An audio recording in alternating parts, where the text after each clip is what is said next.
Bien bonjour à tous, voilà, donc je vous fais une petite vidéo concernant l'affaire Pierre Palmade, que je ne connais pas du tout.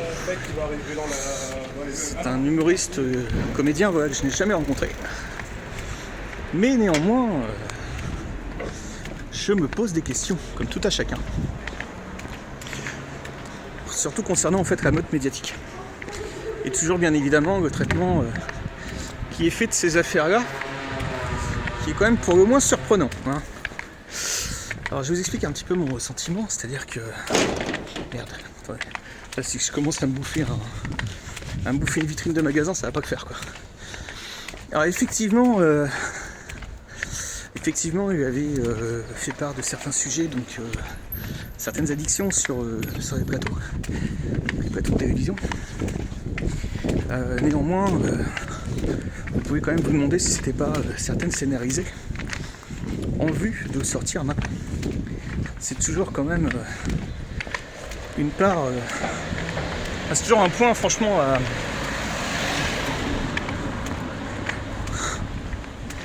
Il y a très très peu de soutien dans le monde artistique. Très très peu. Surtout dans ce genre d'affaires. Et une affaire peut en cacher une autre.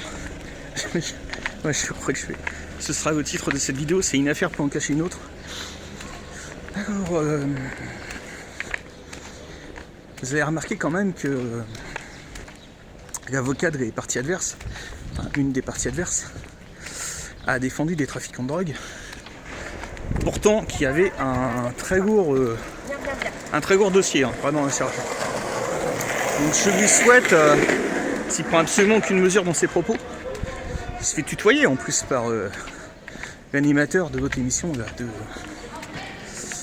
donc il prend absolument aucune précaution. Donc je lui souhaite qu'un jour les gens qui l'a défendu ne soient pas à l'origine d'une catastrophe. Maintenant, ce qui est surprenant en fait, c'est le manque de recul de la part des spectateurs, parce qu'on est quand même sur un artiste qui a mine de rien plusieurs décennies de travail, plusieurs succès, hein, vraiment son palmarès, si on peut parler de trophée. Mais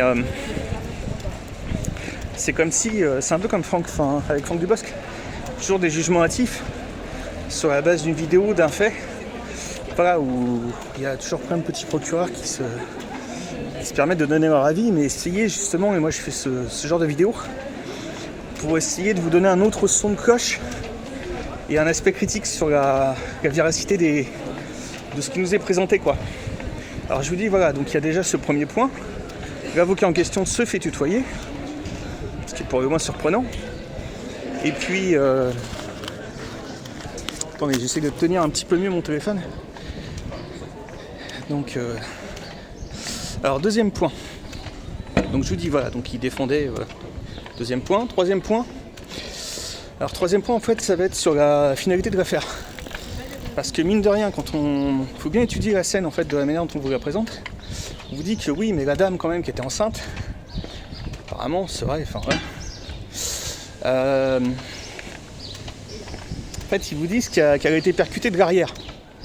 Donc déjà, d'un point de vue, enfin moi je suis pas expert, mais je commence à m'y connaître niveau procès, c'est que déjà il va y avoir une bataille en fait entre celui qui est à l'origine donc de la perte du gosse quoi. Parce qu'ils diront oui, mais il a percuté en premier, et après elle s'est fait percuter par derrière. Donc déjà voilà, donc ça c'est le troisième point. Le quatrième point c'est pourquoi ça maintenant. Alors je passerai tout ce qui est numérologie, etc. pour le moins surprenant. Donc cinquième point, c'est toujours le commerce en fait qui est fait de ce genre de faits divers. Moi que je trouve ulcérant quoi. C'est-à-dire que je suis quand même une personne qui est pro-artiste et de te faire réduire ton travail, même si imaginons le ministère de l'Intérieur et des Armées a toujours une... Comment je voulais dire, présomption d'innocence. J'adore cette phrase. Le ministère de l'Intérieur et des Armées a toujours une présomption d'innocence. Voilà. Il y a les gens tous pour moi aux environnements. C'est pas mal. Ça j'ai passé par là, ça m'a rappelé des souvenirs. J'adore. J'adore. Je vais passer par ici, ça va me rappeler des souvenirs.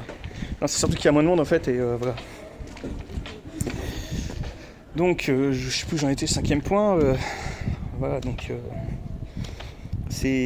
imaginons que ce soit une psy-ops, ce qu'on appelle une psy-ops, pour dire, effectivement, l'usage de stupéfiants, c'est interdit, c'est pas bien, ça peut mener à des drames. C'est une certitude.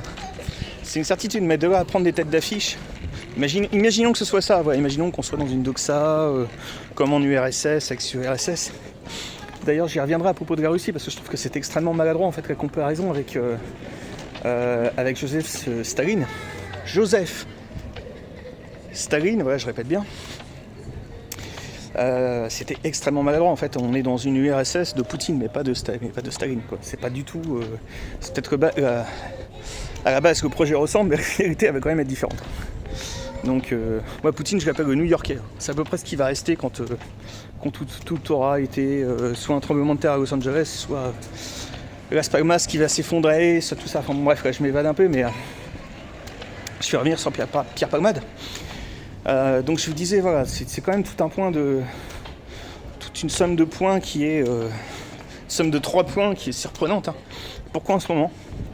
Pourquoi un mec avec donc brun, avec un carré, cheveux mi-longs, je fais la même chose avec une mèche, vous voyez ce que je veux dire, qui fait des petites vidéos humoristiques sur internet, ça vous rappelle pas une personne ça Attendez, je vais retirer mes lunettes. Ah, je vais peut-être ressembler un petit peu plus. Là, j'ai le visage un peu plus gonflé en ce moment, c'est à cause des UV. C'est à cause des... C'est à cause du manque de sommeil peut-être, je sais pas. Il n'y a pas beaucoup d'UV en Normandie, hein. Non, ça peut pas être ça. C'est pas possible. Donc déjà, on dresse le tableau. Ah non, mais les artistes quand même. Alors que, merde, putain, l'animateur qui, notamment, porte des accusations contre lui.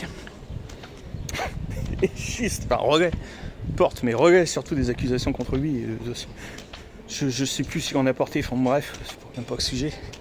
Le gars, son groupe, il est quand même endetté à hauteur de plusieurs centaines de millions d'euros. Donc, je pense que dans le genre, il va pas être très propre. Voilà. Il va pas être très très propre, hein, vu le nombre d'accusations portées, hein, quand même. Voilà. Donc, alors qu'est-ce que je voulais dire d'autre ? Bah écoutez, moi de toute façon, Pierre Palmade, j'ai rien contre lui. Et puis, ça me donne faim, je suis à côté d'une bonne pizzeria. Ça me donne faim. Non, moi j'ai aucune...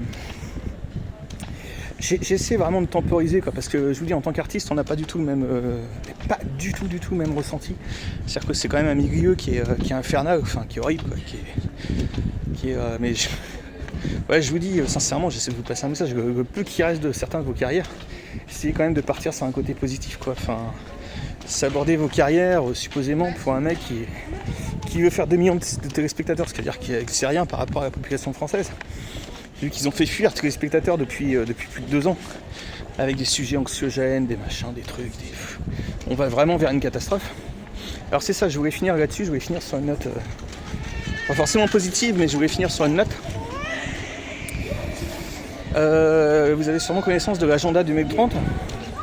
Alors je me dis que s'il y en a qui crament leur carrière ou je sais pas quoi, ils ont peut-être connaissance en fait de certains risques à venir, très proches. Et je fais référence par exemple à un acteur connu que j'aime bien aussi, mais qui a vendu son restaurant juste avant ce qu'on appelle le Grand Reset, quoi. Et donc quand vous regardez en fait le bouquin du Grand Reset, c'est clairement écrit qu'il voulait taper dans 75% des restaurants, quoi. Alors on est quand même sur un mec qui est richissime, donc je me dis voilà, vendre son resto, est-ce qu'il vraiment il avait besoin de ça, quoi. Enfin, après bon, c'est toujours ceux qu'on a le plus qui je te dirige vers le palais de justice, hein. Vous voyez des petits Legos là. C'est toujours ceux qu'on a le plus qu'on veut le plus. Enfin voilà, moi je trouve ça regrettable, je juge absolument pas Pierre Palmade, hein. Si c'est véridique, écoutez, il sera jugé et puis voilà. Mais je vous dis, ce sera... il y aura quand même beaucoup de choses sujets à débat, hein. Et puis... non, puis il faut voir, sincèrement, il faut voir le monde artistique, il faut voir ce que c'est, quoi. Enfin, faut voir ce que c'est devenu, hein. Il y a quand même de quoi être... j'encourage pas à ça, mais il y a quand même de quoi être perturbé. Voilà, faut avoir un gros moral. Hein. Moi, c'est sûr que je tiens, mais j'ai plein de chanteuses qui se mettent... quand je mets un petit commentaire et tout, elles partent en larmes. Hein. Enfin, les gens, ils ont pas figure. Pour l'instant, c'est ça. Après... Donc voilà, bah écoutez... Je sais pas.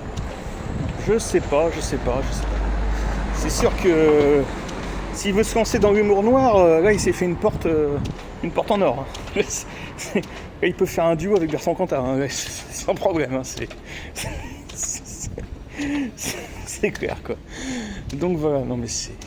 Bon bref, je vais m'arrêter là-dessus et puis je vous dis essayez toujours d'avoir un... J'encourage à fond votre aspect critique. Essayez toujours d'avoir un aspect critique sur ce qui se passe. Surtout que je vous apporte quand même... moi, ça fait 10 ans qu'on n'a pas pu me contredire sur tout ce que je dis. Donc, il y a quand même sujet à... se poser des questions. Et voilà, que je vous montre quand il y en a qui ont des barres avec des 3 points derrière et tout... pour l'instant, ça m'a apporté que des emmerdes. Hein. C'est ça. C'est exactement ça. Et bien, à bientôt.